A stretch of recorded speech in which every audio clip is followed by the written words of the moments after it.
Okay. Hi, everyone. So welcome.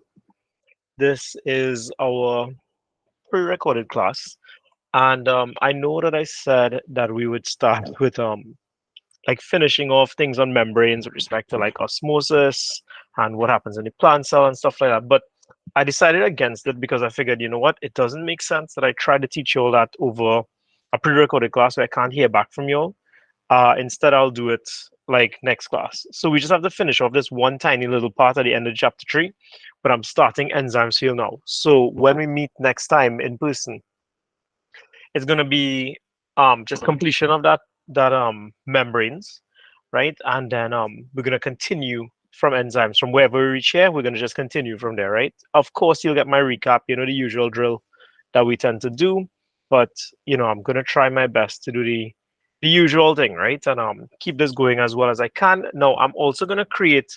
So when you see this video, there's gonna be a link in the description, right? Because I'm hosting it on YouTube, and the link is for a Google form. So what I want you to do is you could open up that Google form now, right? While you watch this video, and type in all your questions, right, that you might have. And when the video is done, you could hit submit, right? I can't remember if the video the I can't remember if the form was anonymous or not, but basically I want to get your questions from this. So part of what I can do next time is I can address those questions. Uh, Besides all of that introduction, I kind of also want to say thank you all very much for doing this. I really need to leave today, because you'll be most likely watching this on Saturday, so it's today. I kind of needed to leave. I had no choice. So I really appreciate it significantly. Nothing's wrong. It's not, nothing to worry about. It's just that I really had something I had to do today. So I'm very grateful that you all were accommodating to that, right? So let's get started with enzymes without any further ado, because times are ticking, right? And you're probably going to be watching this on 1.5x or something anyway. Now, enzymes, right? Enzymes is the same thing that you learned back in form 3 or form 4, form 5. It really hasn't changed much. So when it comes down to enzymes, oh, sorry, I started off with the wrong color, right? So when it comes down to enzymes,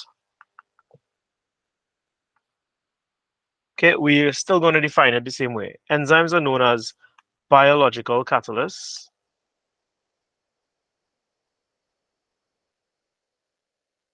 right? Um, let's check the view here, right? 125, right? Enzymes are biological catalysts, right? Which basically means that they are capable of speeding up chemical reactions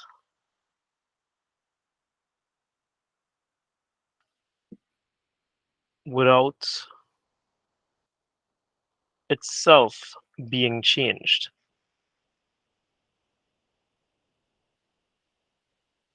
Okay. So the fact that they're not changed basically implies that they're reusable, right? So enzymes are reusable. That's a big aspect of it. Now, when we say biological catalyst, this is sort of like an important point, right?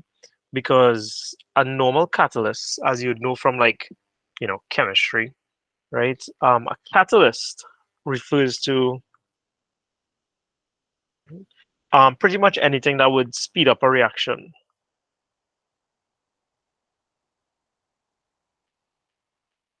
without change. Well, without itself being changed.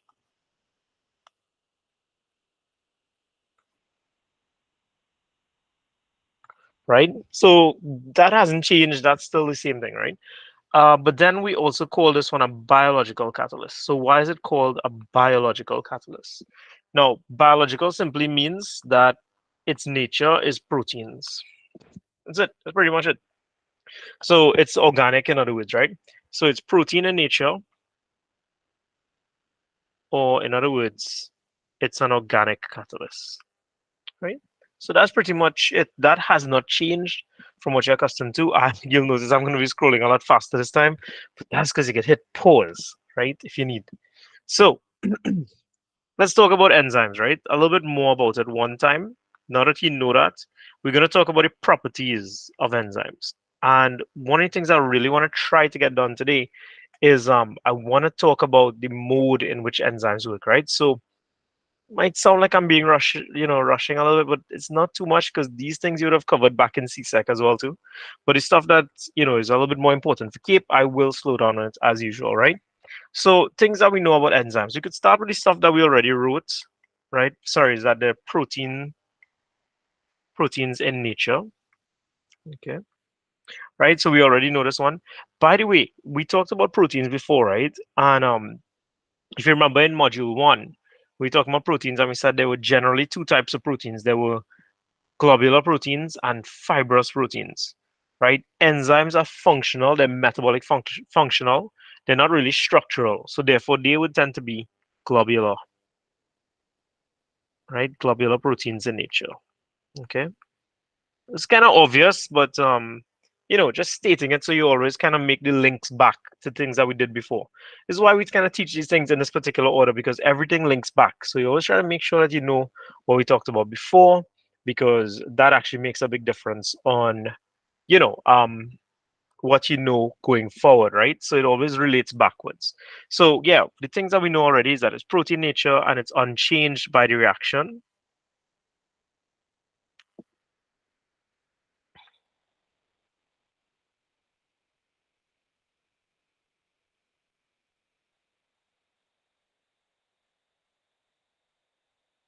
right? That it catalyzes. Okay. Right. Some of the more, again, still kind of things that you know already. We know that how enzymes work is that they have this thing called an active site. So what an active site is basically like a gap or like a cleft, right? That's in the actual structure that things could bind to, right? Specifically, the thing that's binding there is the substrate or the reactant, right? They could also be plural, by the way, because it doesn't have to just be one thing. Okay. So we know that proteins contain a cleft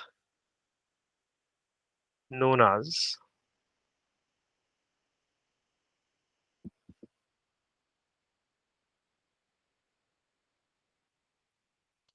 the active site, right?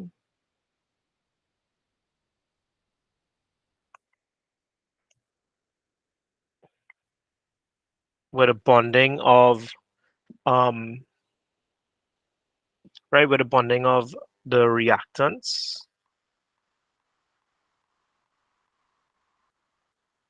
Let me write that slightly differently. Reactant or reactants, also known as substrates,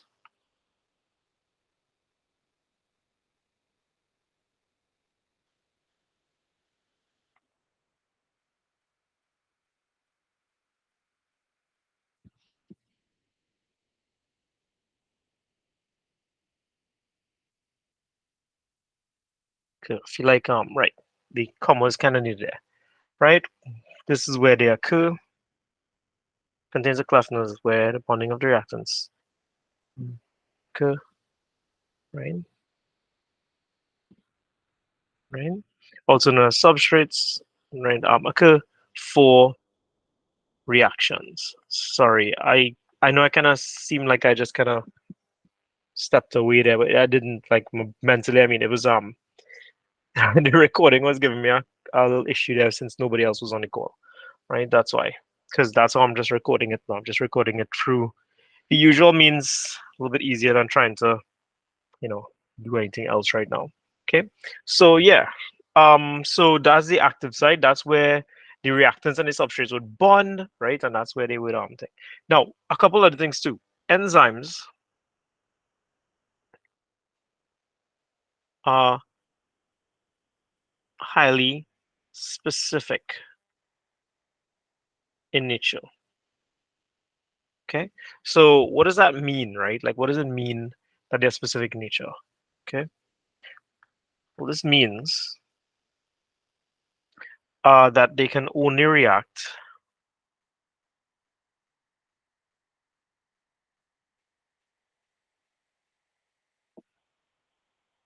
with their specific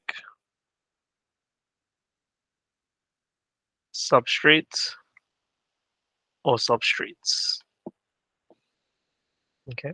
So we kind of aware of this like already. We talked about in like the digestive system and stuff. We have like amylase, right, which is an enzyme,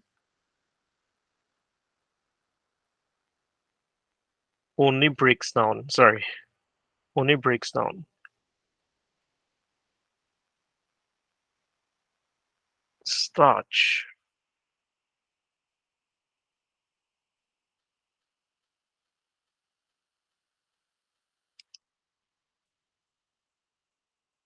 by hydrating the glycosidic bonds, right? So yeah, it pretty much only works on starch. It only works on those specific bonds. If you want to be more precise, I guess it's the alpha glycosidic bonds, right? Okay, because it doesn't work on cellulose. But this is just a brief example, so I'm not really going down that road for now. Okay, so yeah, those are some of the things that we know about enzymes already, right? Now, the thing about enzymes is that how they actually work, right? In summary, like what you learned about back in the days, you learned that enzymes work by lowering activation energy. Okay. And the thing about is that activation energy for most of the reactions that are needed for us to survive is very, very high. Like in other words, if we were to like burn glucose without using enzymes, right? Without going through this whole process, you learn about in unit two, respiration, and you have these series of reactions. It just doesn't be like glucose and then pow energy, right? It's actually a whole bunch of different things. Now, if we didn't have enzymes to do that, the amount of energy it requires to, break down glucose is so high that our body temperature would sky up. It would honestly not be compatible with life as we know it. So it wouldn't make sense. Like we couldn't survive with the temperatures as needed for glucose to burn, right? So enzymes are incredibly needed for, just basic survival now. So the thing is that we can say with a good amount of certainty that enzymes are used, right, in almost every, right, reaction, metabolic reaction, I should say, right, metabolic reaction in the body, or you could even talk about in terms of cells of living organisms.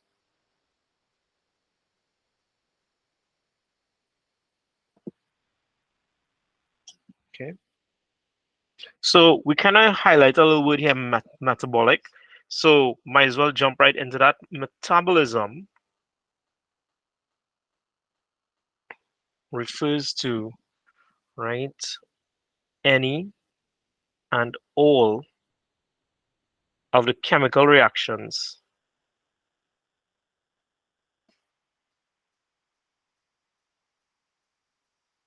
in the cell or in the body in general, right? Because remember, we multicellular now, right? So any of those within the cell, any of them within the body, we call it metabolism, right?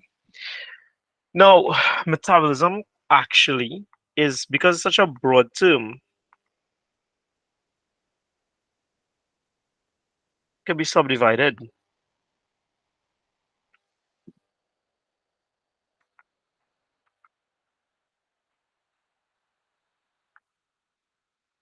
into two categories. So when you think about it, there are reactions in our body that break things down. We were literally talking about breaking down starch. We're literally talking about breaking down glucose and stuff like that, right? Well, those types of reactions are called uh, catabolic reactions, or they form part of what's called catabolism. Okay, so catabolism refers to reactions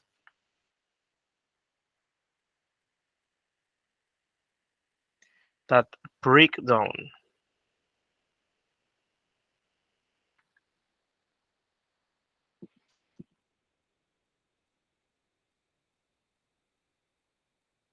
large complex molecules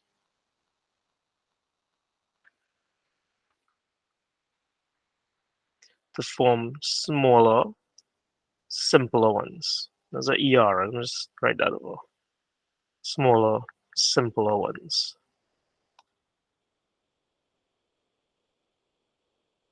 Okay, right? So they normally tend to break down large molecules and they turn it into smaller ones. So we have the example from before. You have like starch, right? Broken down,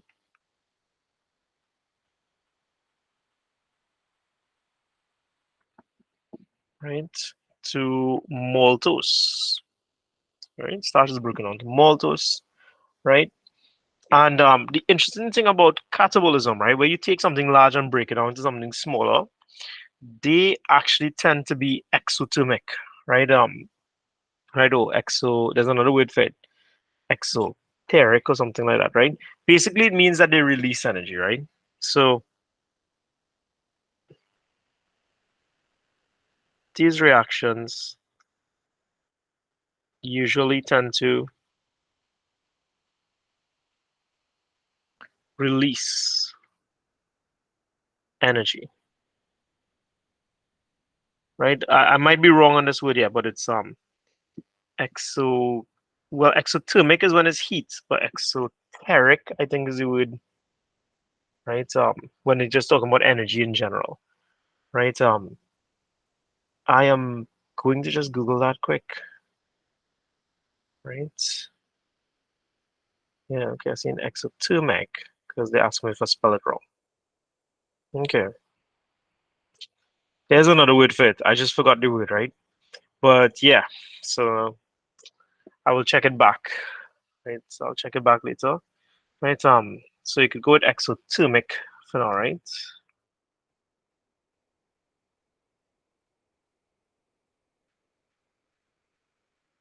Why did I erase the whole word? I don't know. Why did I do that? Right? So they usually tend to release energy more than anything else, right? Now that means that we have another category. Well, if this is the one that breaks it down, then the other one must be a set of reactions that build it up. So these are called anabolic reactions.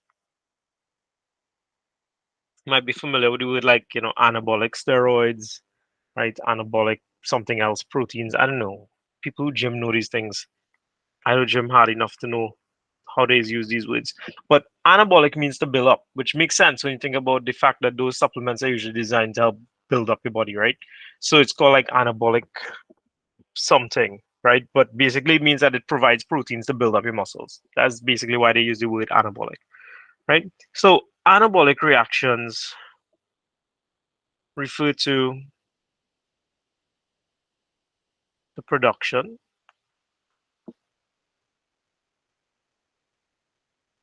of large. I feel like you'll probably be watching this and being kind of bored.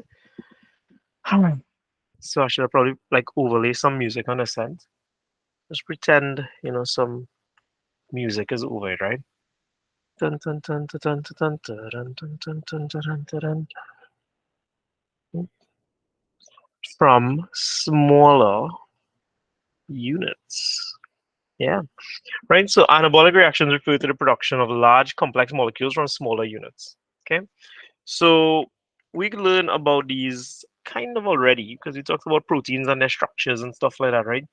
But yeah, that's a real good example of it. Like you could have polypeptides or as we commonly know them, proteins, right? Made from the joining. Find like my handwriting just kind of deteriorates anymore right here, boy. Right? Sorry. Made from the joining of many small amino acids. Right? So that's an example there of anabolism, right? And well, if I'm going down the same road as the fact that catabolism tends to release energy, then obviously anabolic would be the opposite. So these reactions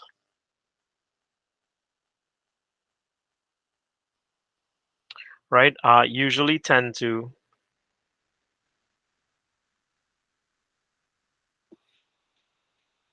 absorb or take in energy. Right? So keeping on track with the word that I may have to change. Sorry, right? It'll be endothermic.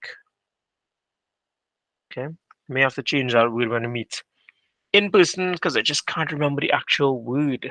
Right? So that's anabolic reactions or anabolism.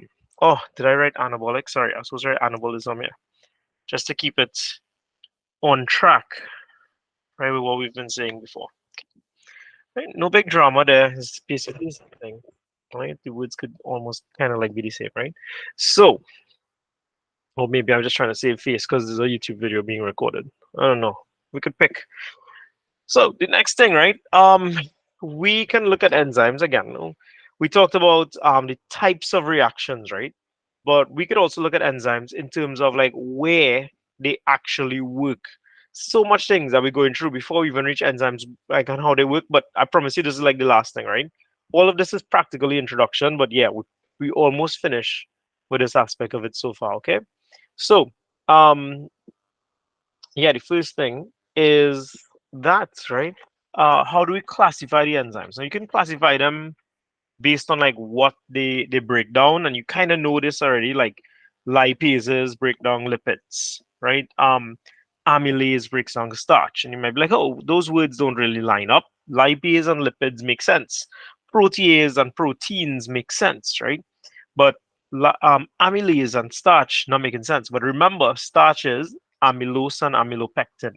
So in a sense, it actually does make sense because starch is just the word we use for when those two things get combined. Because remember, amylose and amylopectin show up together, right? So amylase breaks down. Great, all's well and fine. But there's another way we could classify enzymes, right? We could classify enzymes as well based on where they function, like where, like physical location, where they function. So, like we have some enzymes that work inside your cells. Like, for example, there are enzymes that will phosphorylate a glucose and it'll turn your glucose molecule into something called glucose 6 phosphate. I'm just kind of like writing that shorthand there, right?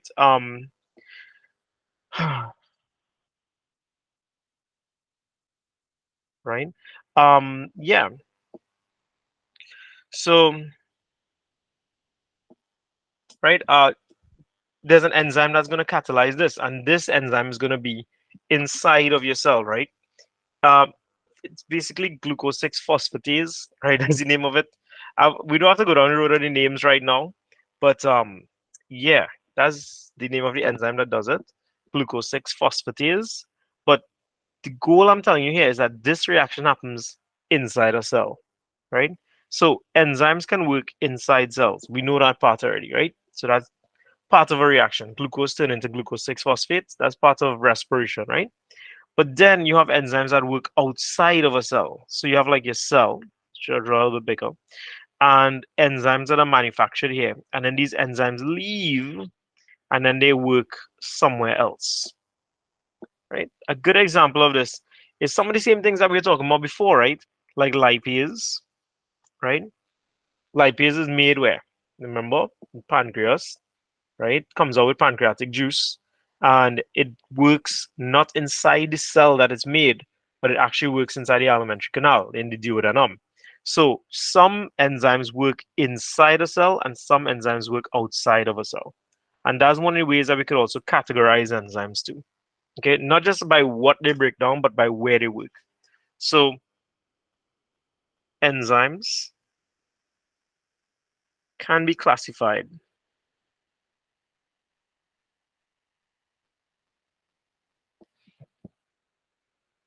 Sorry, I should say based on where they function, right? So it could work based on where they function, right? Hold on one second, Leo.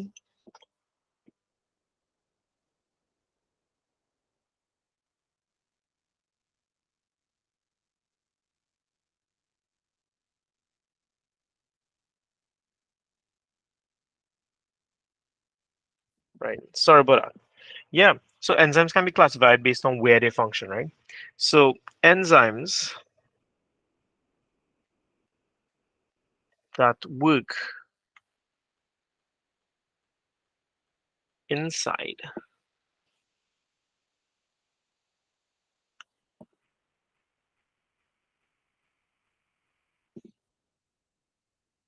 right? So enzymes that work inside the cell are known as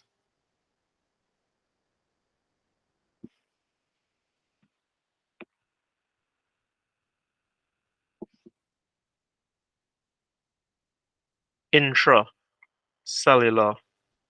enzymes. I know, right?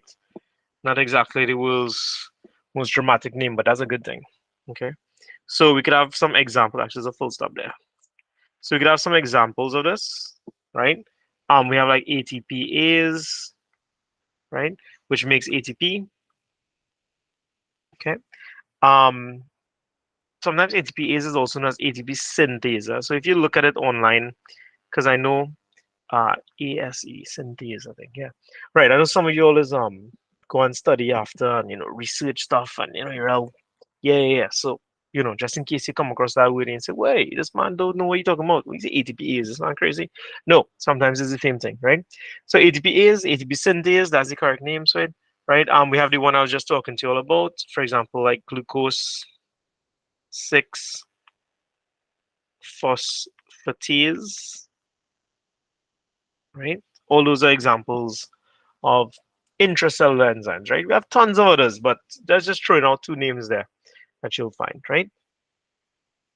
Then you have the enzymes that work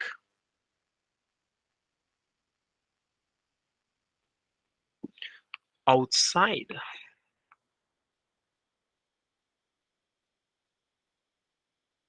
outside the cell. And these enzymes are known as, and of course, this is not coming as a shock to anybody, but they're called extracellular, right? Extracellular enzymes. I know, right? I know. Definitely not really the world's most shocking thing, but it's fine. That makes it easier.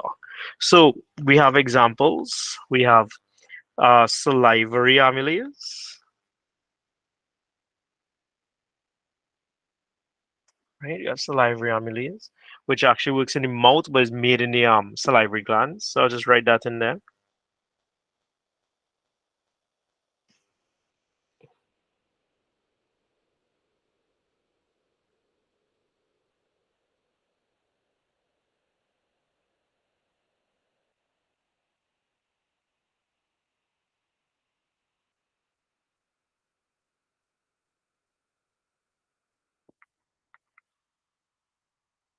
Right? Cool, cool, cool, cool, cool. Mm-hmm.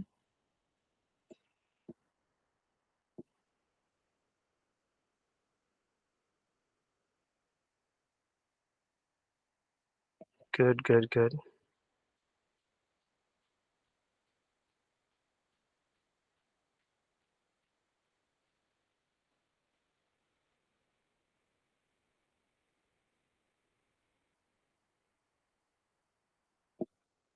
Okay, good, good, good. Right.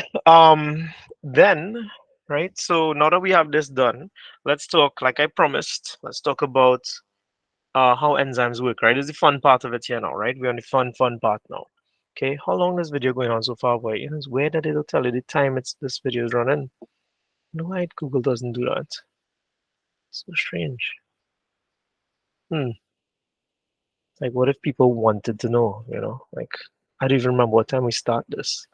Because I paid more attention to earlier than anything else, right? Hmm. Like, what time I start this morning? I don't want to overdo it. Obviously, I know it's not near the time yet, but I also need to like keep track now. All right. Well, I guess I'll figure it out after. If there's anything, I'll just have to split this into two videos. Oh well. So, how about like we use purple, right? How do enzymes work? right? Yeah, literally. That's what I tell you. I was calling the section. That's what I'm calling the section. How do enzymes work? All right. So enzymes function, right, by, and this is the thing I said before, reducing the amount. Oof, that's like not even on the line. Reducing amount of activation energy.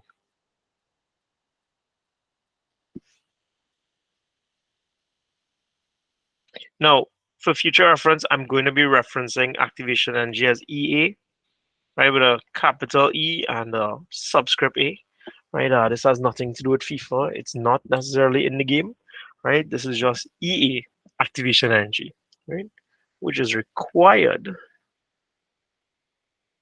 for a reaction to start. Like I said, so far this isn't really rocket surgery, right? I mean, we're not seeing anything super confusing because I mean, literally, I'm saying, hey, this thing is called activation energy. And what is it? Is the amount of energy you need for something to become activated. In other words, for it to start, right? So far, so good, right? Straightforward. So why do we need activation energy? Like, what is activation energy, right? So activation energy.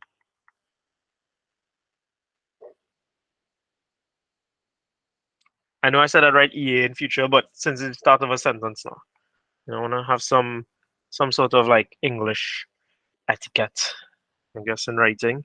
So, activation energy refers to the energy needed by the reactants. Well, let's say for now, because it's enzymes dogma, let's say substrates. Mm, misaverage how much I was going to write there, right? Needed by the substrates, right? In order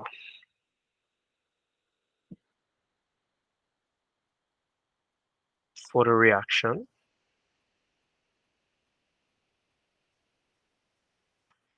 to start. I know, right? Still not really telling us anything. So let's go into why do we actually need it, right? Why? What do we use that energy for? Well, if you didn't know already, this energy is used to break bonds.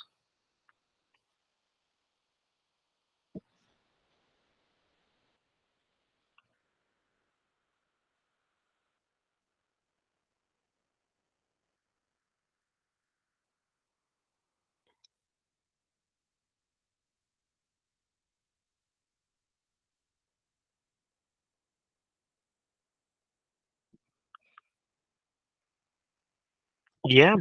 So that energy is there basically to break bonds that already exist so that new bonds could form. That's pretty much it, right? So now that you know what it's doing, now that you know what activation energy is, right, then we could say that for enzymes, right, enzymes are going to lower activation energy by, right,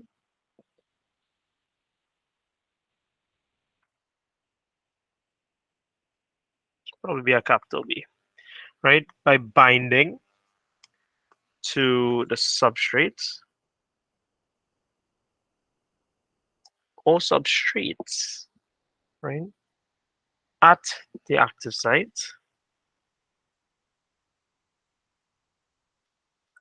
Shouldn't put this as number one, just put it as points, right, like step by step now, right? So it's not really number one. This is step one, step two, right? Binding to the substrate at the active site, right? Um, making or makes,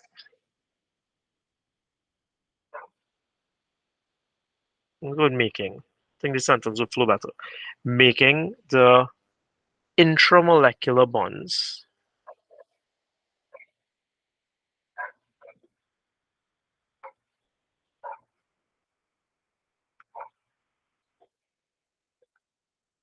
in the substrates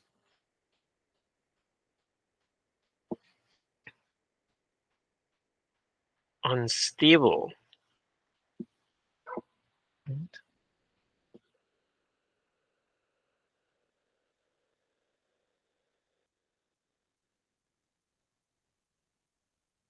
And then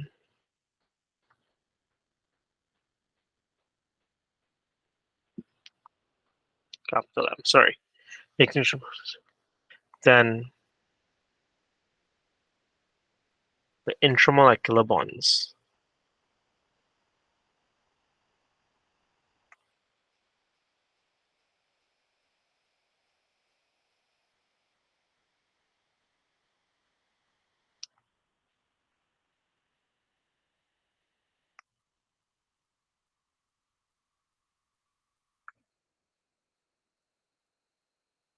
Require less energy to break, right? So, sorry, I know it seems like it's not really flowing too well there, right? But basically, this is what happens. You have an enzyme, and I will redraw this after, so I'm going to erase it, right? But you have an enzyme, this is called enzyme E, and you have a substrate, and the substrate is going to go in.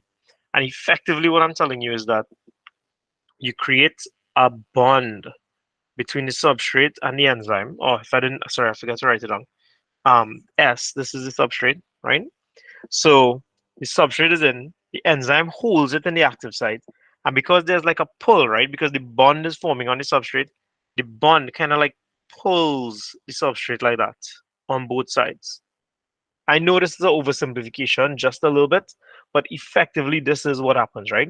The mere fact that it's bonded on both sides is going to pull it, and any of the intramolecular bonds inside the substrate will be under tension. So now, basically, really, now was the time you decided to draw? Right. So basically, what ends up happening is that it breaks the bonds in the middle, right? Yeah, it pretty much does that. It just breaks it. So I use purple, right? Right? And then these two new fragments here, that would be like a product. These are different products. This product number one and two, right? Because of that. So that's product number one and two, right? And long story short, when it changes shape, like if you remember chemicals, right? Like and how they work and how they behave, even proteins, right? Like directly, if you remember how they work and how they behave. Long story short is that when they change shape, especially if it's a permanent change, they don't have bonds and stuff in the same place. It's not like a puzzle directly where they're gonna fit back together perfectly. They have different shapes, and because of that, these bonds here, they're gonna let go. They're gonna let go, and effectively, these things are gonna move outside, right? So because they have different shapes and they don't have the same bonds anymore, right? They're gonna leave and exit the enzyme. So they'll start moving away and out. That's effectively it.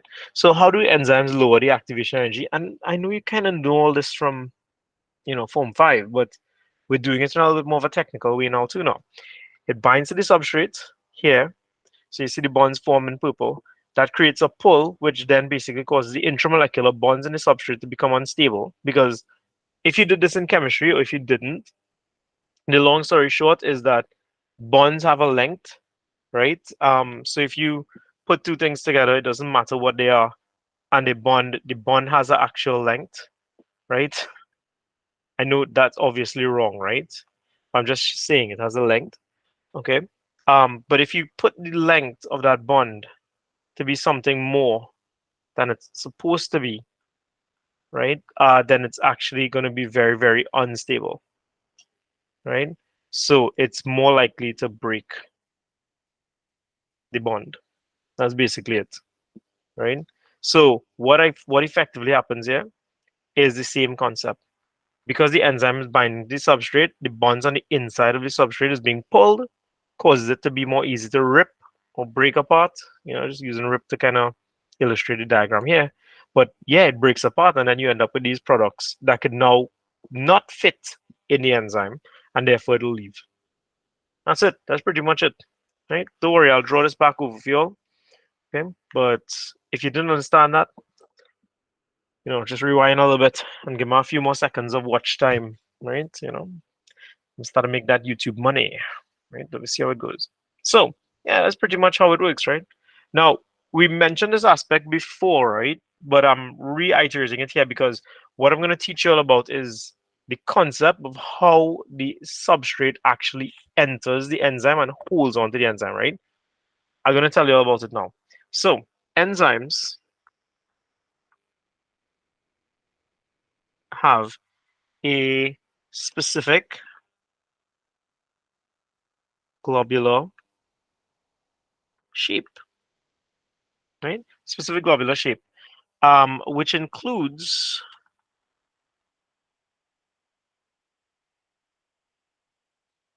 right? Which includes the cleft, right? Oh, handwriting. Which includes the cleft,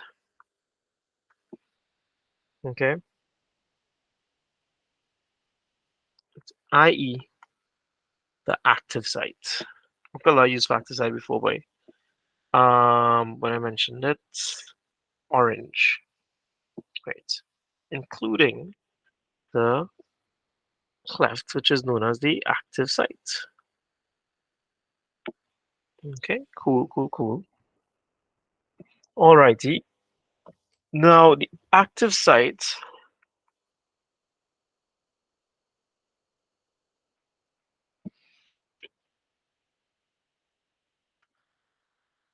will have a shape that is right,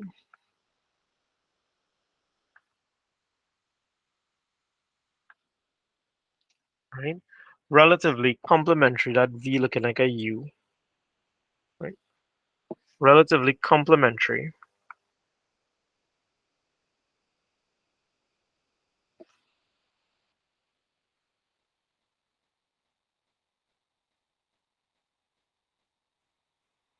to the shape of a specific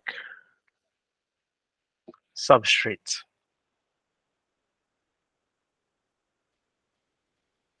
to which it can bind. I feel like a comma deserves to be there. Could be wrong, but this is what it is for now. Okay,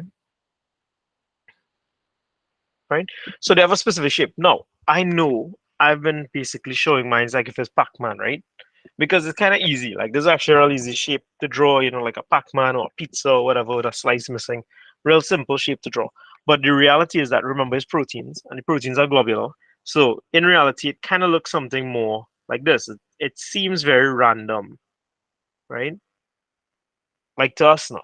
But these are specific shapes, but they're very random to us. It's like we can't call this triangle, right? Obviously, that's not the shape that we're looking at. But if you want to talk about what the active site would really be like, it's kind of like saying, okay, well, look at this cleft that we have inside here, this particular aspect of it. Something might be able to fit into there, into that gap there that's created. Like that's like what the active side really is. Of course, to represent this diagrammatic like this all the time would obviously be kind of stupid, which is why we don't do it, right? At least for exams purposes, if you're doing more advanced biology and stuff, yeah, of course, definitely do that, right?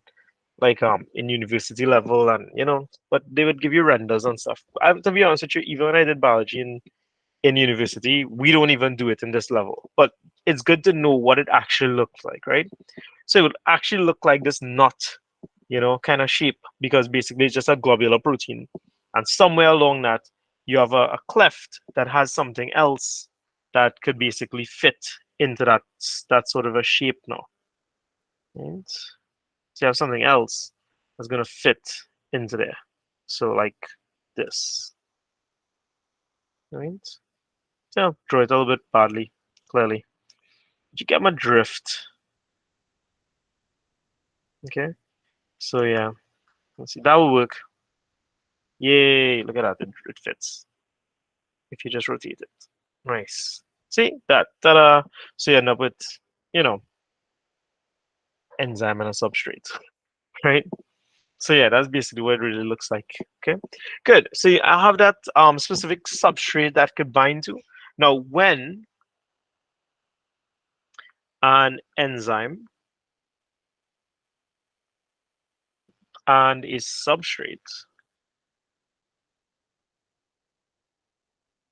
are both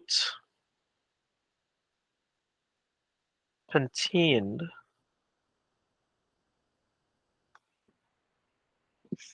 within the same medium, sorry, within the same medium,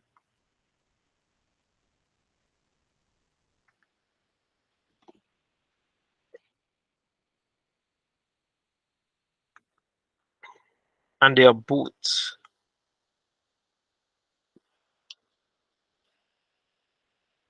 free moving within that medium.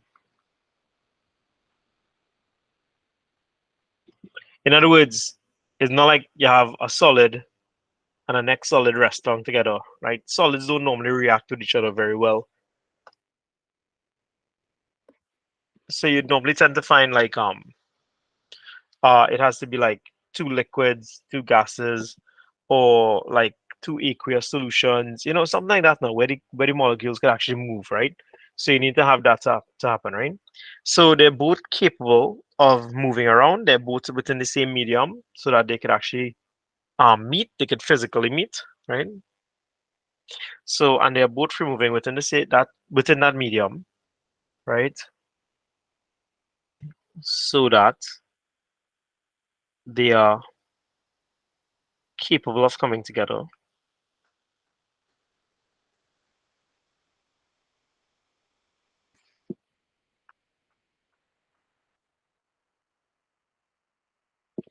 right? So that they're capable of coming together. The substrate, it's a very long sentence, I know, right? The substrate can collide with the enzymes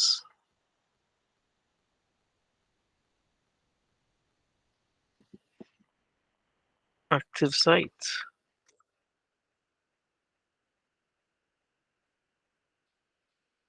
Yeah, with the enzymes active site. Hmm.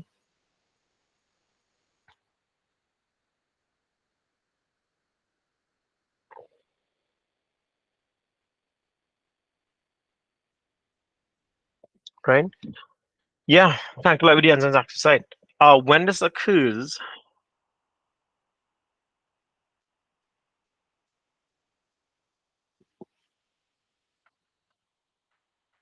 the substrate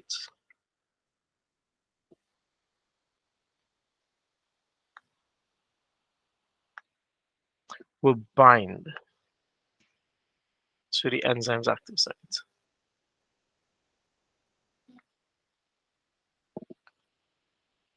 Will bind to the active site, right?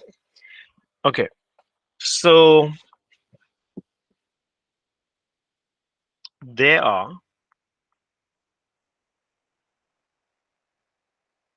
two hypotheses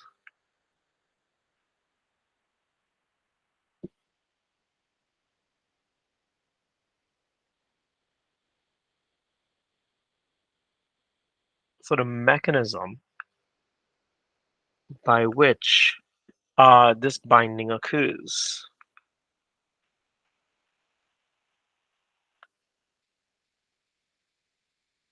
right? So there are two hypotheses. Now, by the way, just on a side note here, right? The word hypothesis is different from the word theory, right? In case you all didn't notice already, they are two different words. They mean two different things. Hypothesis is an idea that we have, about how something might work. It's not fully proven, or at least proven to a satisfactory point yet, right? So hypotheses are things that we kind of still testing, right, to verify. But a theory, a theory in science, right, is basically akin to a law, right? In other words, so when you hear like the theory of something, they're actually talking about something that has practically been proven over and over and over again. So this is why I'm using the word hypothesis here, right? Because the fact that there are two hypotheses for this means that we don't 100% know which one it is, or if they both work and just at different times, right? So that's why I use the word hypothesis here and not theories, right? So there are not two theories for the mechanism, there are two hypotheses because we need more testing to verify if it's really one or the other, or if they both actually work together. Okay, so there are two hypotheses. Now the first one, right, is the one that you kind of know about already. I could use a probably different color here. I kind of get fed up with this green. How's pink, right? The first one is called the lock and key hypothesis,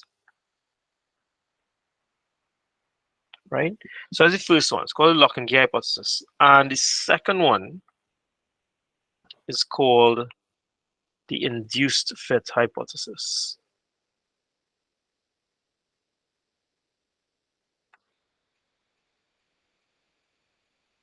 right?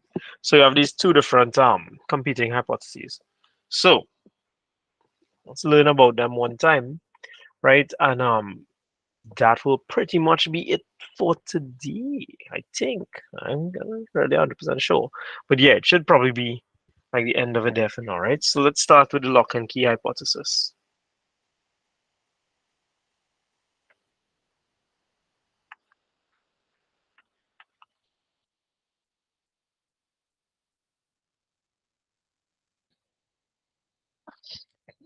Don't feel all will mind too much if it's not the full 2 hours. I have a feeling, especially since you all might be already watching this at a faster rate.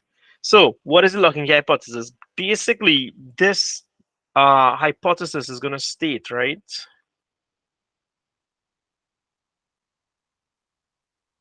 that a substrate, could write this in a different color. Well, I'll just highlight it.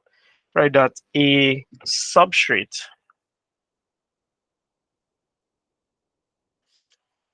is akin to, I wonder if akin is two separate words. I feel like it is. I don't know. Yeah, akin to a key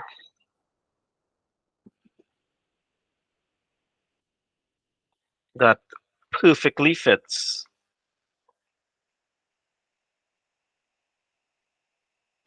into the enzyme's active site,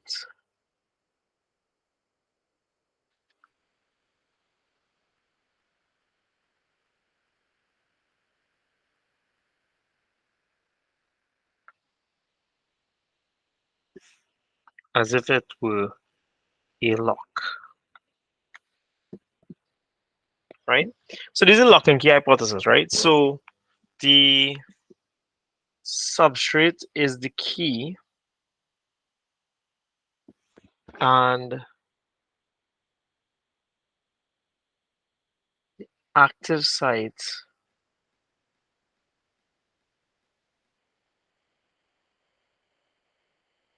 is the lock. That's effectively what the lock and key hypothesis is, right? So the substrate behaves like it's a key. Like, you put a key into a lock, you turn the key, it works. It has to be a perfect fit. If it's not a perfect fit, it was not going to work. Then yeah, that's the lock and key hypothesis for you there. Okay. So the specific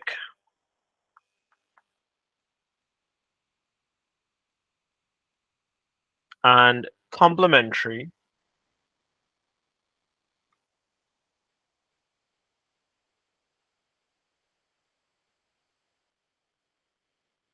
shapes allow for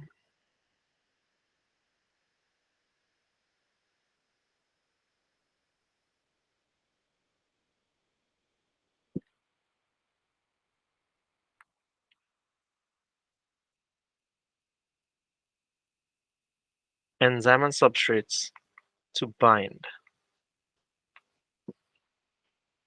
Well, I should say bond at this point, right?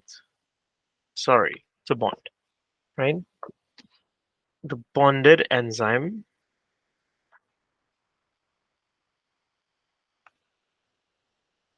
and substrate. So when they actually bonded, right? We have a name for this. Hmm.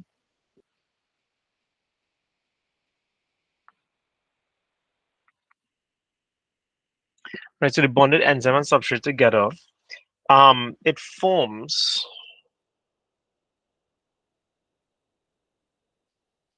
well, let me just say this differently. The bonded enzyme substrate together is known as, right?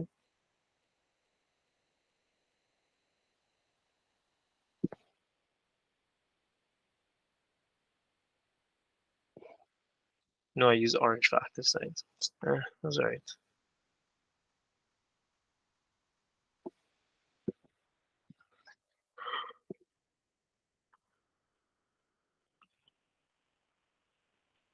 It's known as the enzyme. That's a dash. That's a dash.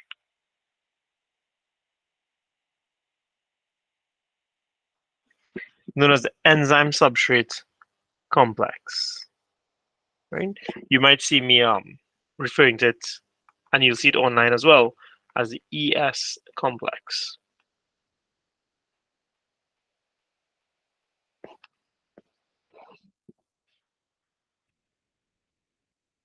Okay, right. So effectively, it looks like this, right? Once again, reverting to Pac-Man-ish ways, right? This is your enzyme, right? I think I could make this a little bit bigger, actually. Really? Yeah, not good. So this is your enzyme, and this is the active site here. Ooh, I could write that in orange again, just like we did before. This is the active site. Yeah. All right, cool. And I could use, let me change up this red color.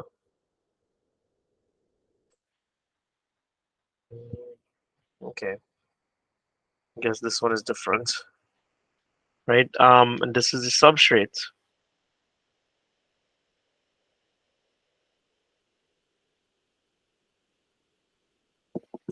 right?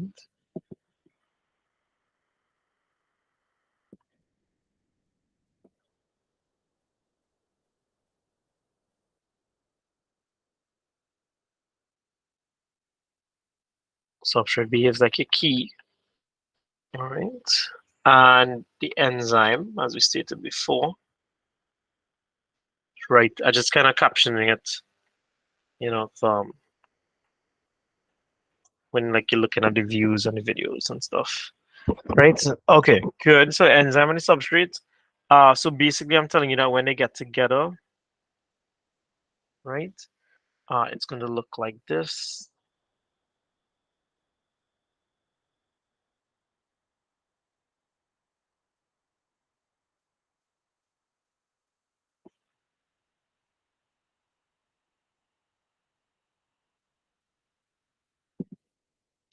Forming little bonds.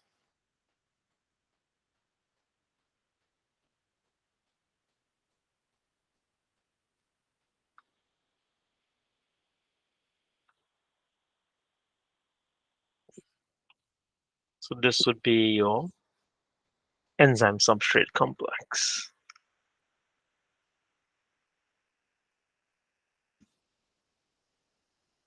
Right? That's it. That's what the enzyme substrate complex is. Right? So your lock and key hypothesis basically states that they are a perfect fit for each other. Right? That's it. A perfect fit for each other. Okay. So the substrate is a perfectly complementary fit for the enzyme's active site. And so when they get together, nothing has to change, just form some bonds, you get the enzyme substrate complex, right? That's the first one. So the second one is called the induced fit hypothesis,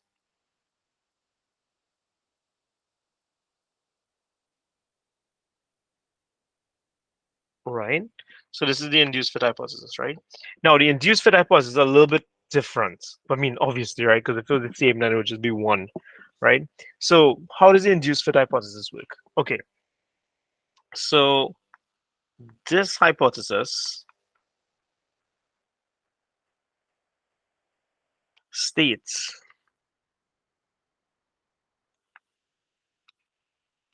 that the shapes of the enzyme's active sites. That's singular, enzyme with apostrophe s. Enzyme's active site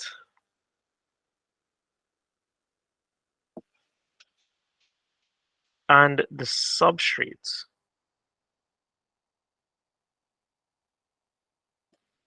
right, are not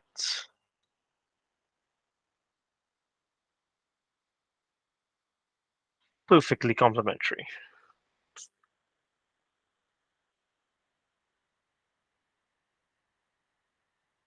Right? That they're not perfectly complementary.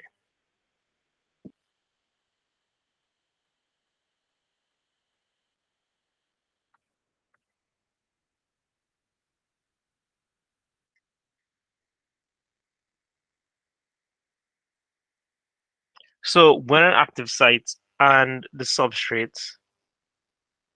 collide, how this one works, right? And I'm gonna write it out before I say anything about it, right? But it's basically it. Um, the enzyme active site and the substrate collide, the formation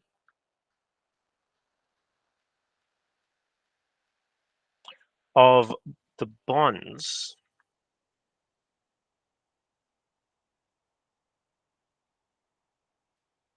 between them changes the shape of each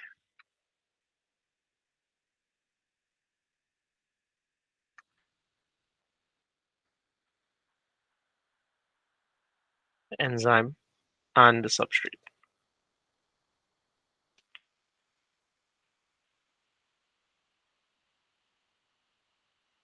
Change the shape of each enzyme and the substrate so that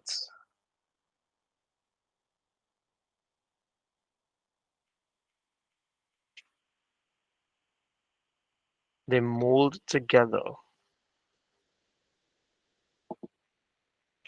to become a perfect fit,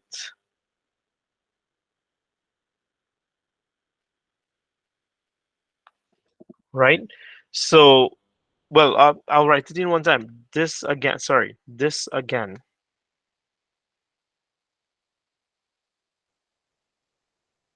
forms an enzyme substrate complex,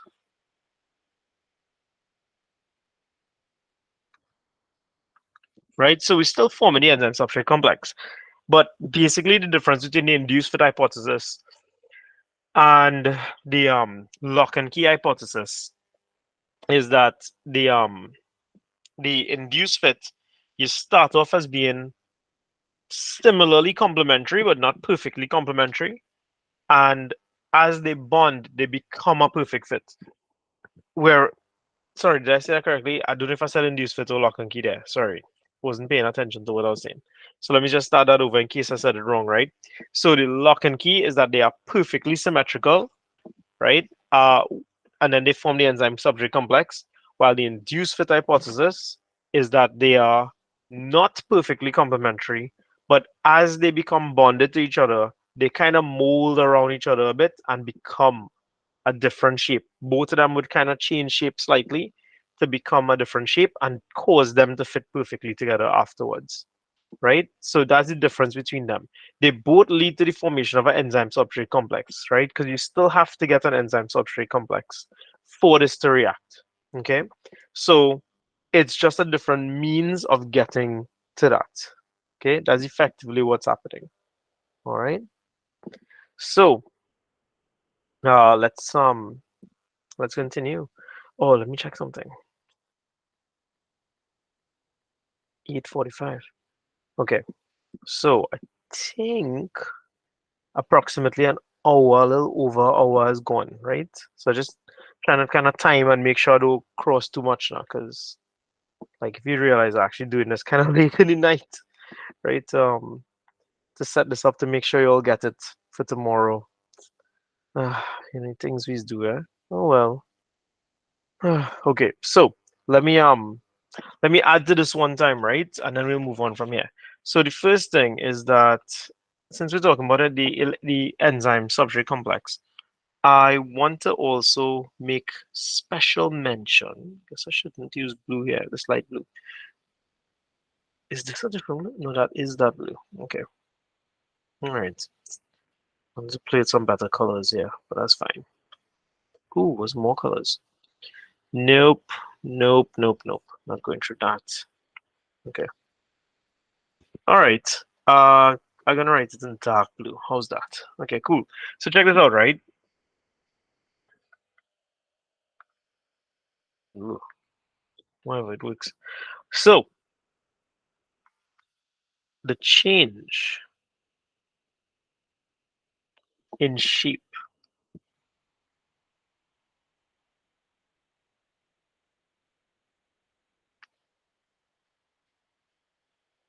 of a molecule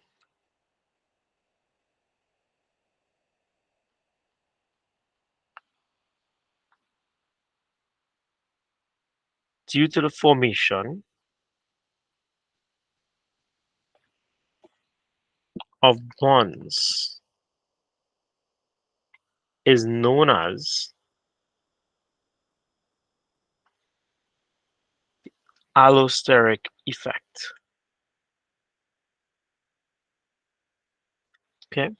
So if you all didn't hear about this before, right? This is called the allosteric effect. When bonds occur and it causes the molecule to change its shape, that is known as an allosteric effect. Okay. So, yeah, like what is this allosteric effect all about, right? So we're gonna come across this in other things too. Like you come across it in proteins, you come across it in enzymes, right? We're gonna come across it in unit 2 when we talk about hemoglobin as well too, actually. Because when hemoglobin binds to oxygen, there's an allosteric effect there as well, right? So fun times, good stuff, right? So it's always good to see that these things are important later on too, right? So it's not just for here in enzymes. We talk about it whenever proteins come together. We could talk about it whenever oxygen binds to hemoglobin. We could talk about it in many different forms, right? Once you have a bond being formed, right, and it causes a change in the shape of the molecule, we call that an allosteric effect. Now, personally, right? Personally, the induced fit hypothesis makes a lot more sense to me than the lock and key hypothesis, and I think actually that I might be like overall. That's not just me. Like scientists overall generally think so, right? Because I mean, like honestly, it makes a bunch of sense, right? If I were to tell you, hey, uh, we have this rope, and the rope is attached to a wall, right? And I told you to pick up this end of the rope and pull it this way. So in other words, I'm asking you to apply a force. Then what's going to happen is that the rope will get pulled straight. You've actually changed the shape of the rope by applying a force this direction. Technically, the wall is also applying a force that direction based on Newton's third law, which is why the rope would have straightened out, right? So effectively, right? Yeah. So effectively, right? The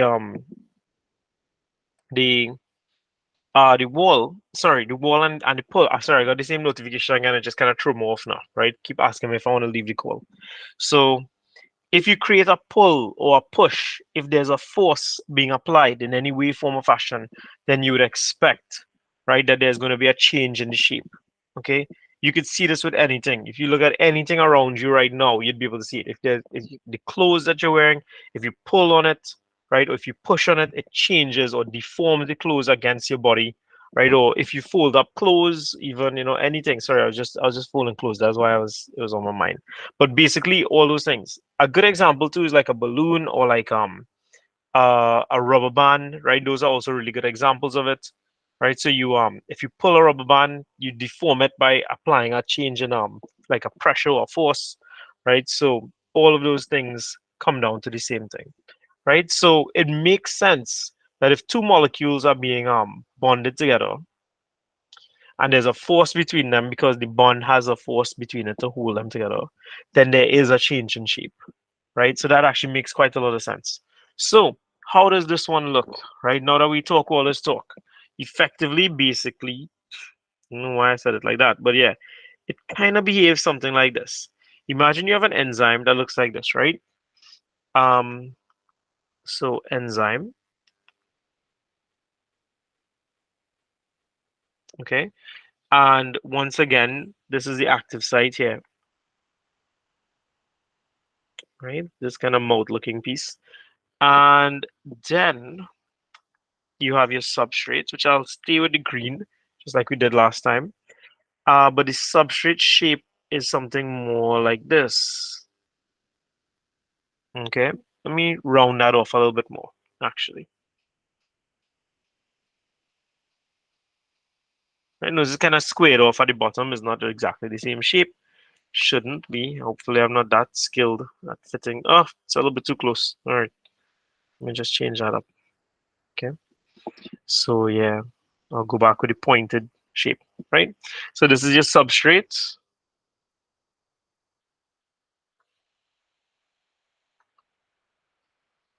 Okay, cool, cool, cool, cool, cool. No doubt.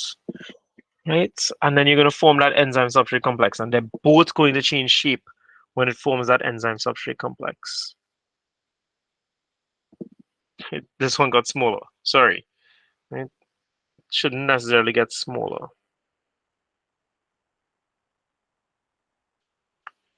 Should also probably look better than that. Right? Good. That's good. We can work with that. And the substrate will also have to change shape, right, to fit. So the substrate, you can see that the substrate went from being so rounded to having a bit more of a pointy shape that fits a little bit better. Right? I could actually bring it a little bit closer actually to these lines because it should be a little bit closer. Right? Good. So you have your substrate. I think I used orange last time for the bonds. I did. Now that I look at it, it makes no sense because I used that for the active side too. But nobody cares once you understand what they are. Did I really just write active side? Okay, this is bonds formed. Same as last time, right? And then you have your, what color is purple? Right? And then you have your enzyme substrate complex, right? So you can see that they both kind of change shape a little bit. Okay, so I'm gonna write that in a little asterisk.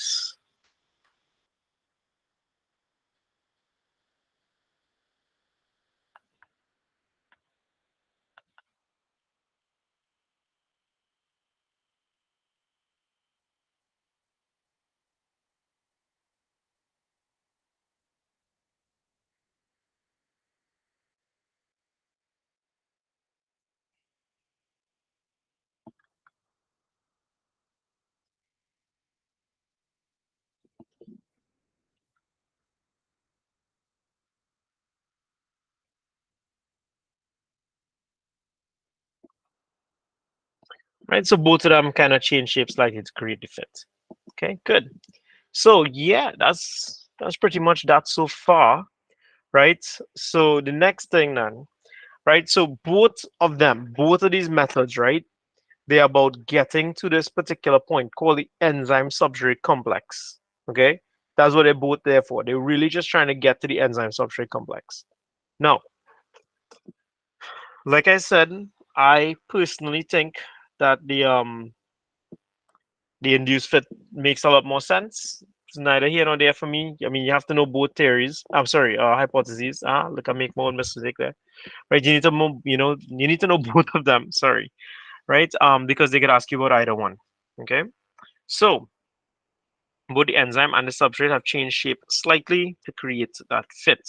So now that you know that the first stage we have the enzymes and the substrates and they mix together, the second step of this whole thing for the enzymes to react is that you have to form an enzyme substrate complex.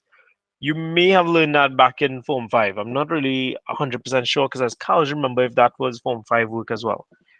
But there are other stages as well before we get to the products. So what we're going to do now is going to look at all the stages of an enzymatic reaction, right?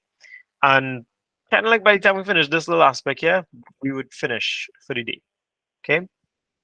So let's talk about that now. This is going to go down as the four stages. Oh, I can't use blue because I use a induce fit. How about, I guess, red? Yeah, man, I ain't used red in a while. Okay. Really need to pick some better colors here, boy. Okay. The four stages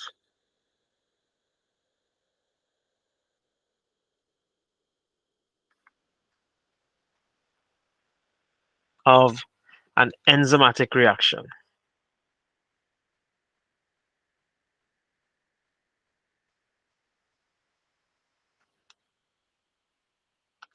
All right, cool. The four stages of an enzymatic reaction.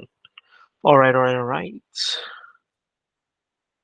Okay, let's see if I could fit all going across in one so that I could right. So I might draw it kind of like short, like small, and then that way we'll explain it afterwards, right? So here's a look. First one is like this. So that's the enzyme, and this is the substrate. It's gonna change. I used green last time, so I'm gonna stick to that. Okay, now for the sake of making my life easier, I know I've thrown my lot in with the induced fit saying that, yeah, I think that's the more superior one and the better one and blah, blah, blah. Yes, that's all true. But for the sake of making my life easier for drawing, because I could just copy and paste and drop everything, I'm making it look more like lock and key, right? Honestly, it does not really matter that much, right? They just ask you to explain those two things if you need to know about it and what you need to know and stuff like that, right? For the sake of the drawing, I'm just trying to make my life easier by putting everything else like, to fit as easily as possible, right? So that's why you're seeing it like this. So this is the first stage, okay? So this stage is where you have the enzymes and the substrates, and they're all moving around, and the substrate is basically trying to get into the enzyme's active site, right? So this is the first stage. And this stage is often known as enzyme plus substrate, right? So shorthand would be E plus S, right? I'm gonna skip a little line there, right? So that's the shorthand version of what we call this. Okay, good. So the second thing now,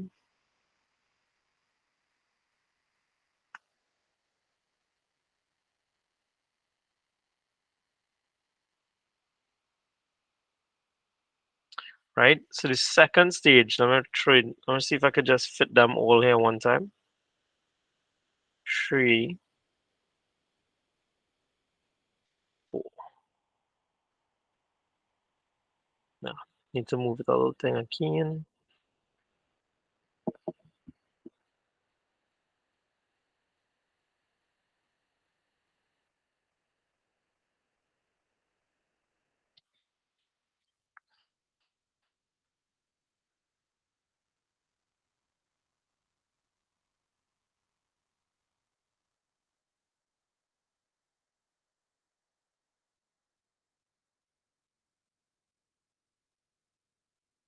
All right, cool. Yeah, man, we could fit it there, man. We could work it.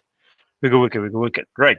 So that's the first stage, right? Enzyme plus substrate. Now your second stage, we kind of already know what that is because we've been talking about it all the time, right? So this is your second stage, right? Which is the enzyme substrate complex.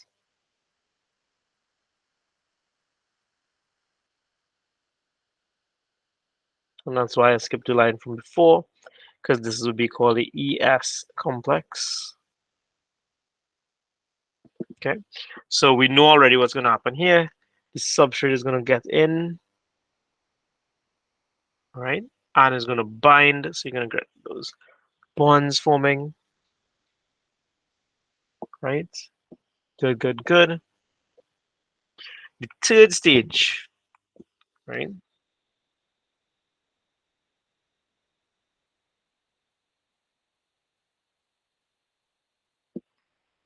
All right. So the third stage, right, is called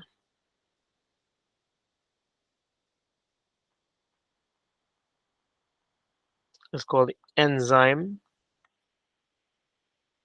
product complex,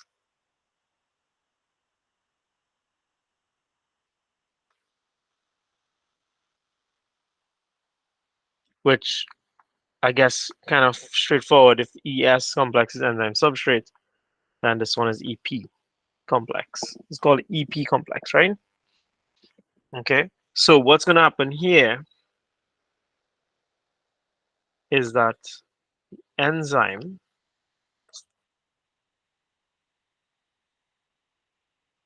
is creating a little space, right? So the enzyme is going to the substrate, sorry, is going to break up and form products, right? So I'm going to represent the products with different colors because remember, it doesn't necessarily have to be the exact same thing, right? It can make two products, you can make three. It all depends. I mean, there are tons of different things that happens, but basically, you end up with something like this. Really?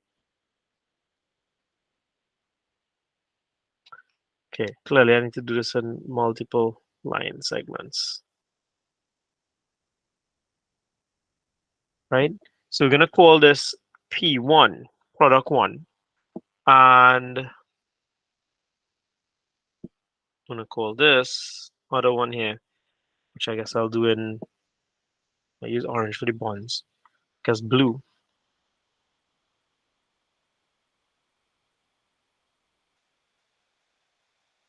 I'm going to call this P2, product two, right? So yeah, this is the enzyme product complex. Now, why is this of importance? Okay, so the enzyme product complex is where orange, right? The products are still bonded to the enzyme, right? The products are still bonded to the enzyme. So the substrate is no longer there. It's changed form. It's actually now a product, right? So that aspect has changed, but it's still being held on to by the enzyme. Now, this is actually unstable, right? It's not meant to hold on to it for a long period of time, which basically means that your fourth stage is going to follow very quickly because the enzyme product complex is very unstable, right? So you're going to go to your fourth stage now,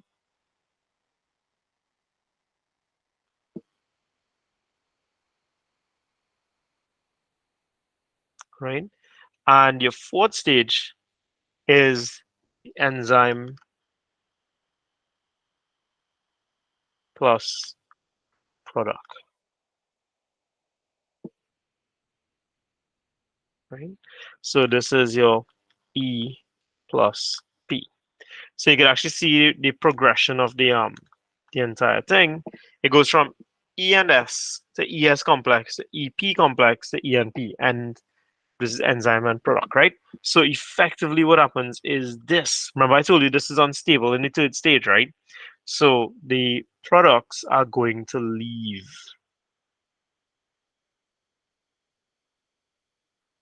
right? So P1 is going to leave, and P2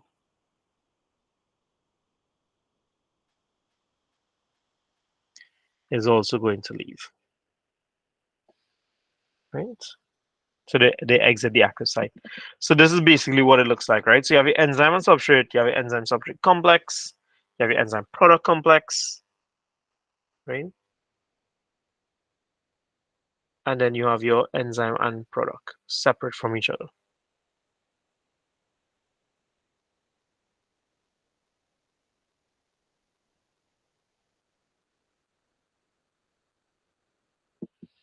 Okay, that's it. That's pretty much it so far. Yeah, not bad, right? Okay, so you could of course pause. I know that. So I'm just gonna move forward and start explaining this so that I'll tell you what's happening at each stage, and then basically that's it. We'll be done, right? Very well. Okay, so then we'll pick up from there next time. Okay. All right, cool. So let's talk about stage one, right? So first stage, which is E plus S. Okay. So what happens here is that the enzymes, and this is sort of like a recap at the same time because we talked about it with the induced fit, and we talked about it with the lock and key hypothesis, right? So the enzyme and the substrate,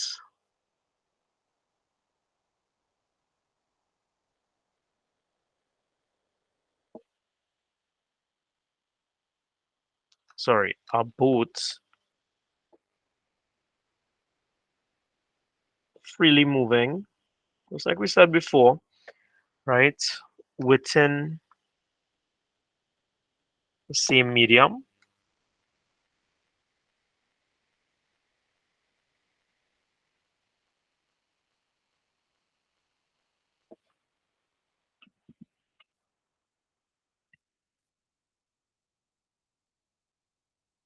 They are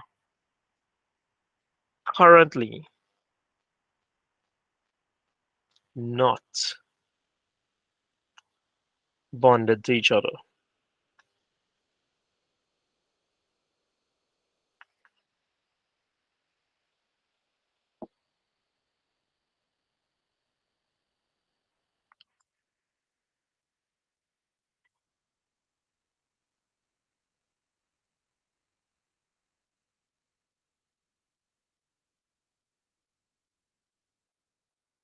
They're just moving around independently, right?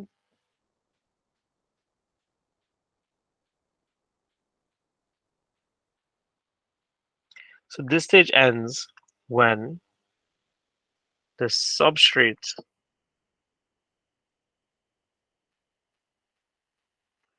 inevitably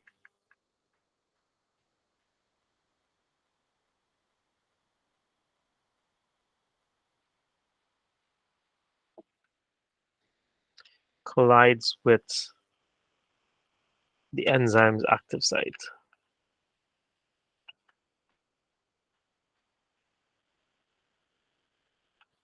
right?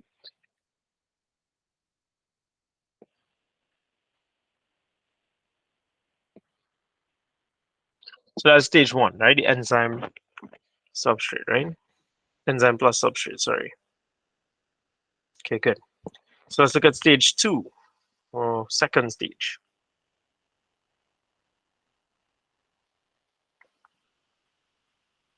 which is the ES complex.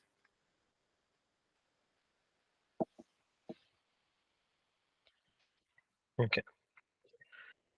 So after the substrate collides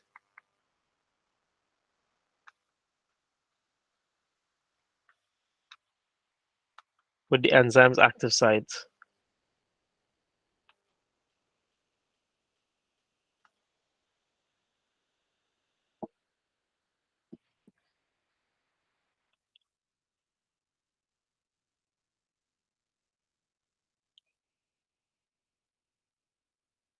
they become bonded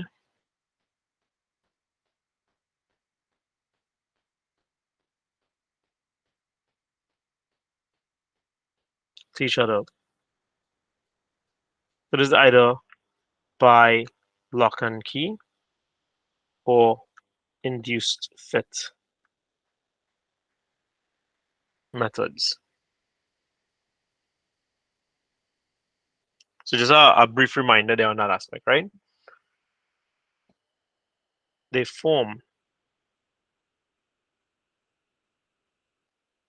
the enzyme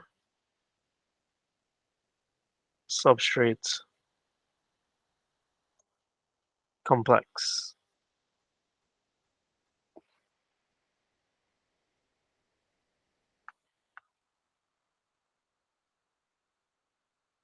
The bonding between active sites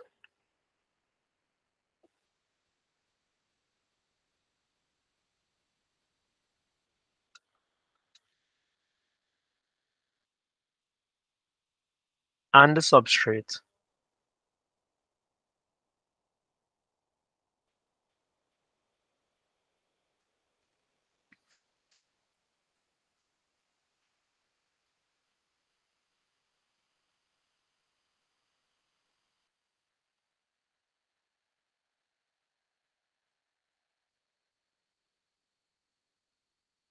changes the shape of both molecules slightly.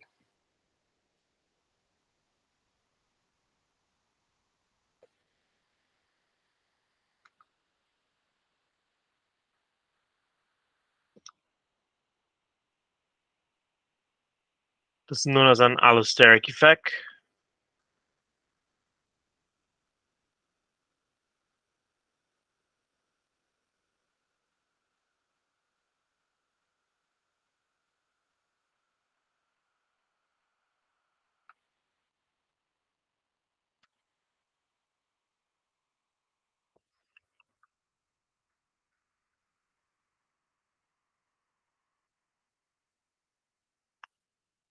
Causes the substrate to fit perfectly into the enzyme's active site.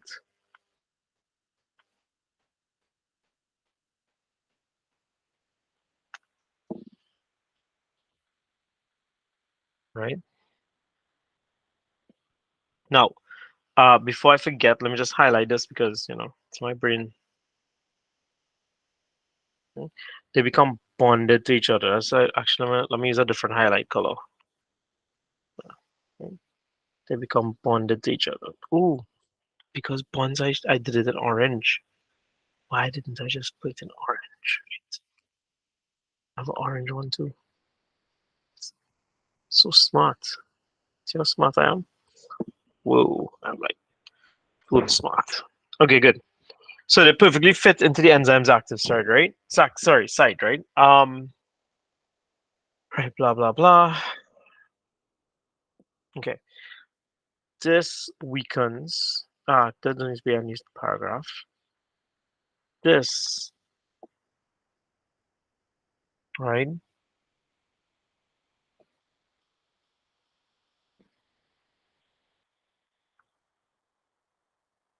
weakens the intramolecular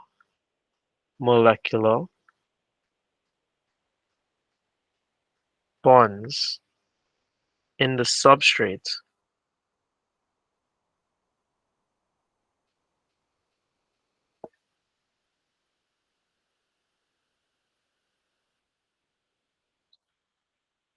making them easier to break.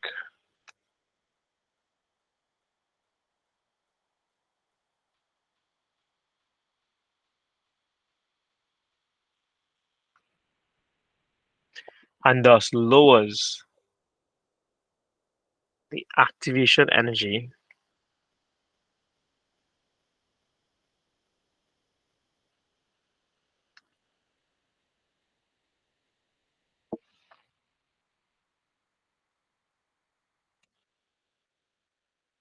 needed for a reaction to occur,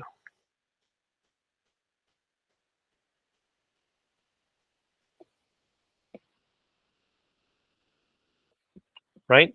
So that's your second one, right? We mentioned the allosteric effect, we mentioned activation energy. The ES complex is where most of these things come into play. This is one of the more important aspects, right, that we talk about. Okay, so it's needed, right? So now we're moving on to the third stage, right? So hoping you're understanding so far, and if not, I hope you're still writing all the questions and thing, right? Um, so third stage, which is the EP complex,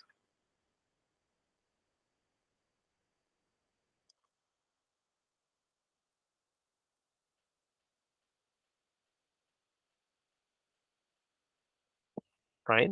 Good. Sorry, I just really hate how that P look at it. So I was gonna do that over. Right. Let's do that again. Nice. Right, so the third stage EP complex, right? Cool. So for the EP complex, this only reaches if there's enough activation energy present. Because like it is possible to not have enough, right? We talked about lowering it, but it's also still possible to not have enough even at the lowered value. Okay, right? So once enough energy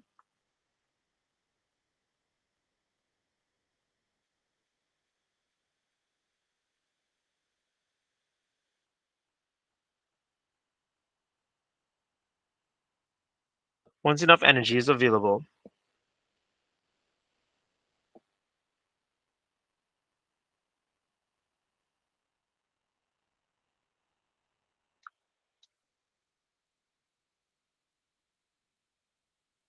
to meet the lowered activation energy,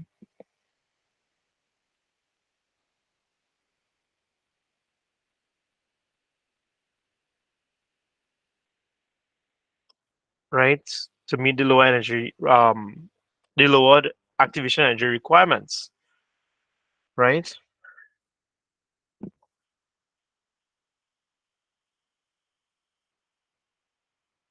The substrates in the ES complex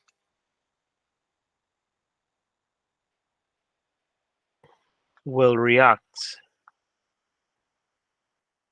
to become, right? To become an, sorry, not an, would it be an? To become an? No, to become a, right? Or to become products, right there. Let's put it plural because that's what I have there, right? To become products.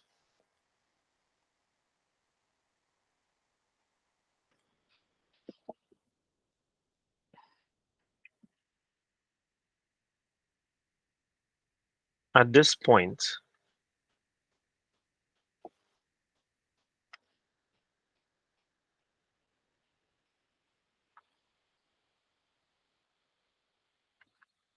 the newly formed products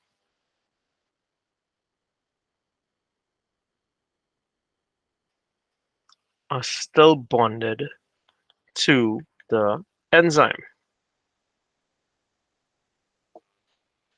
right?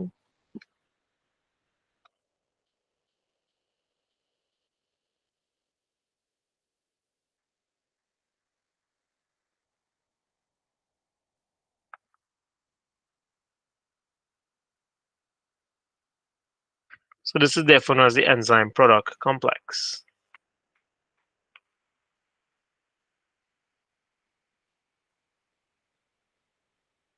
right? So it's now known as the enzyme product complex.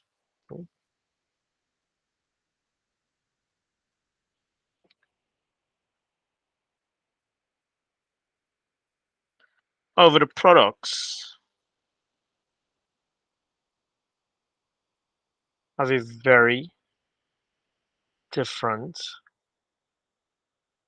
shape than the original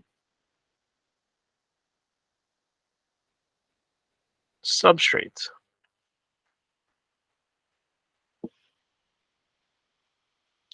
So they do not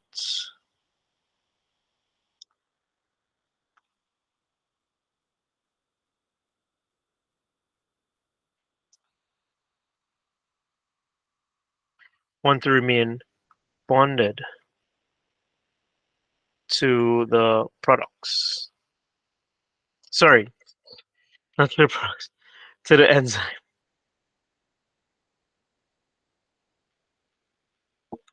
i.e.,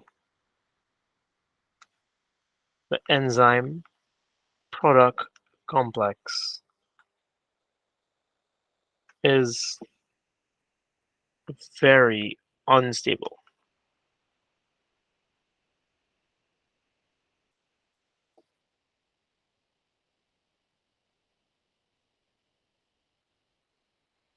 right? So because its shape changes, right, is again, this is like an example of an allosteric effect.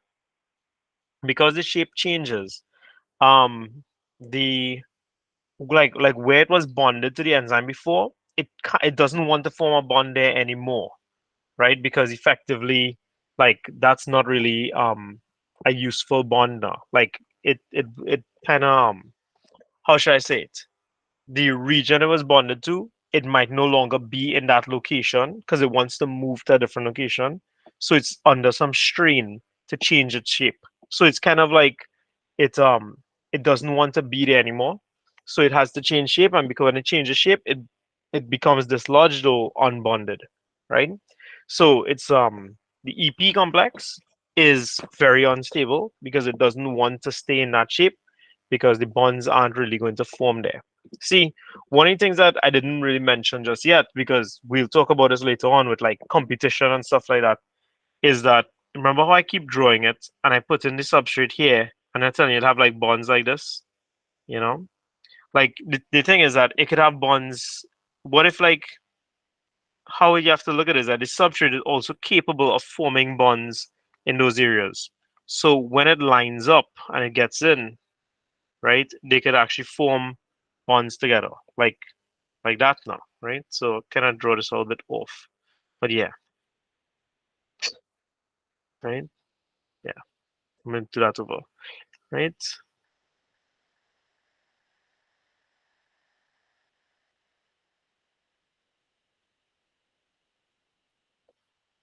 Okay, one, two, three, four.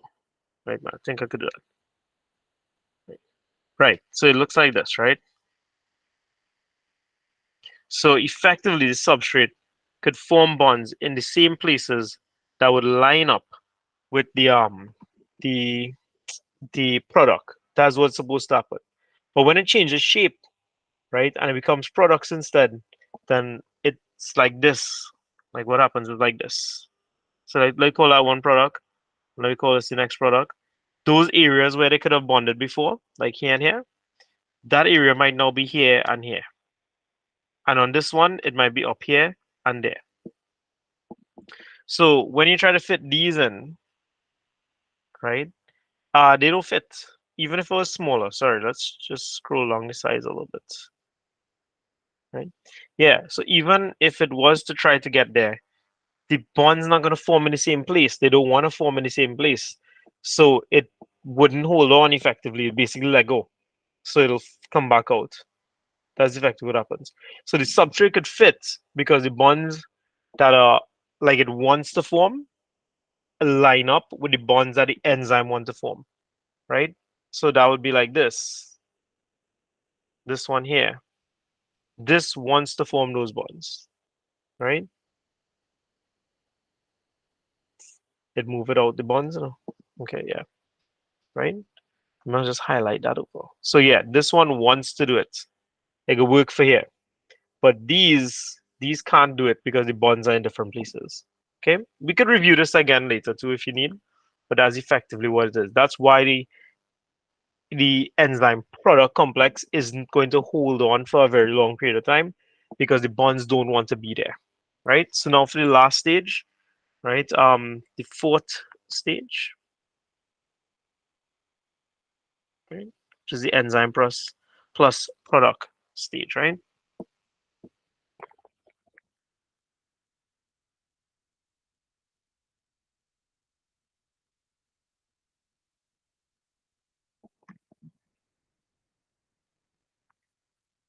So the products have shapes.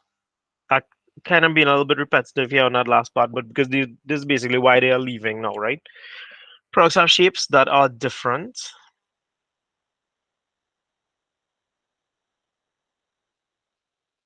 and distinguishable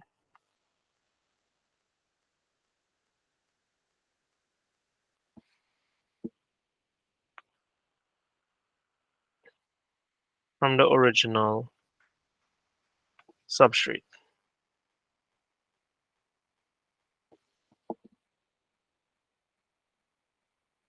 They are chemically different,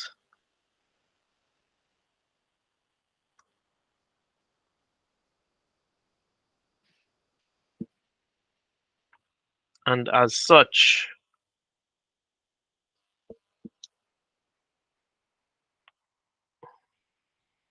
they are unable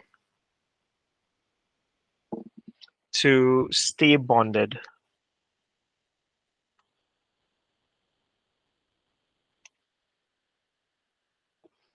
to the enzyme's active site.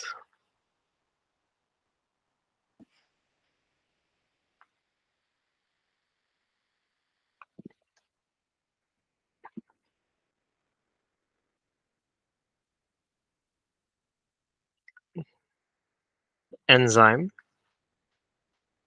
therefore returns to its original shape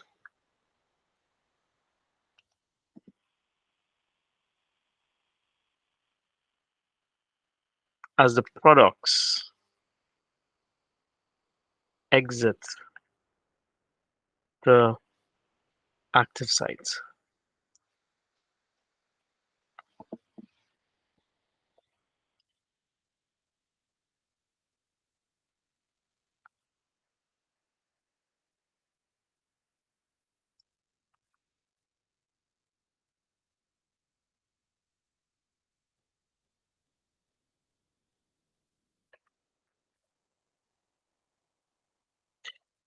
So the enzyme is now ready to bind to another substrate molecule. So you can see, right, like based on everything here that I told you, right? You could see how like the allosteric effect, how changes in the shape of the enzyme and changes in the shape of the substrate come to play. Why it is that the induced fit hypothesis actually seems to be more correct one, right? So yeah, that's pretty much it. Now, there are a couple notes, right, that I can make for this as well too. Like we talked about these things already. Like how the enzymes function by lowering activation energy, that how the enzymes are not used up, right? And then one of the things that I didn't mention to you before is that enzymes usually could work reversibly. So like when you look back at this thing here, right? We use stage one. This is like effectively a catabolic reaction. I took something large and I broke it up into two smaller products. But if I put the arrows in the opposite direction and call this substrate one and substrate two and brought them into the enzyme and then carried it to this position here, right? Where they were close to each other and then they form something larger, then it would be an anabolic reaction. So then this would be stage one, enzyme and substrate. This would be stage two, enzyme substrate complex. This would be stage three, enzyme product complex. And this would be stage four, enzyme and product.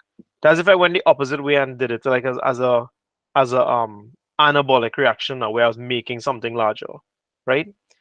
It wouldn't be stage four, three, two, one. It would be one, two, three, four, right? So it will still be the same one, two, three, four stages, but I would just have to swap the diagrams around effectively, right? And then change this from being called P1 to S1 and P2 to S2 and change this to being product. Basically, I'm showing you how to make something bigger then, in other words, right? That's effectively it. So yeah, they can function reversibly as well, right? So that's the other thing to it. Okay. Now, I will stop here for now, right? I'm just gonna scroll back down here in case you all want this. I'm gonna stop here for now. What I'll do, I'll add those notes in when I meet you all for the next class, right? And I'll tell you all about them again. But again, we know it, like lower activation energy, right? We lower the activation energy because the bonds are under some tension. Their lengths have changed. We talked about that before. The enzymes are not used up in the reaction, right? We said that they continuously work. There are things that could stop an enzyme from working. It's called denaturing the enzymes, right? Denaturing the enzyme basically means that you are, you know, spoiling it to some extent. Basically, you expose them to like harsh pH or harsh temperatures, and their protein structure, because remember they're proteins, they're globular proteins, their protein structure gets messed up, and as a result of that, they can't function anymore. Their shape has changed, so they've lost their active site. Right? There are other things too that can cause enzymes to not function, like the competitors and the inhibitors, like we talked about before. But again, we'll do that in the next class as well too. Right? And then the last thing, the only thing new that I've added to this that I didn't already mention is that enzymes can function reversibly. So the same enzyme that could break down starch is the same enzyme that could build up starch, right, and make it from maltose or whatever. Okay, so that's the last thing. So we're gonna stop here. I hope you all enjoyed this class. Please take a look at the form that I left below in the link. If you have any questions, please put it. If you do have any questions, I'll just give my little comment self. Yeah, sir, class was good. Sir, I hated it. So how everything going? Hey, I'm just happy to be here. Whatever. I just want to know that you all see it, use it, right? Was able to look at it, found it good, found it bad. I'm always willing to learn. So I'm willing to take positive and negative criticism accordingly. Just don't be too brutal and hurt my feelings directly now, okay? Just please just come it kind of easy, right? Um, right. So thank you again, and I will see you all next week for normal class. Thank you, thank you, thank you. Everybody enjoy the rest of the day. I will see you all next week. Bye everyone. Later.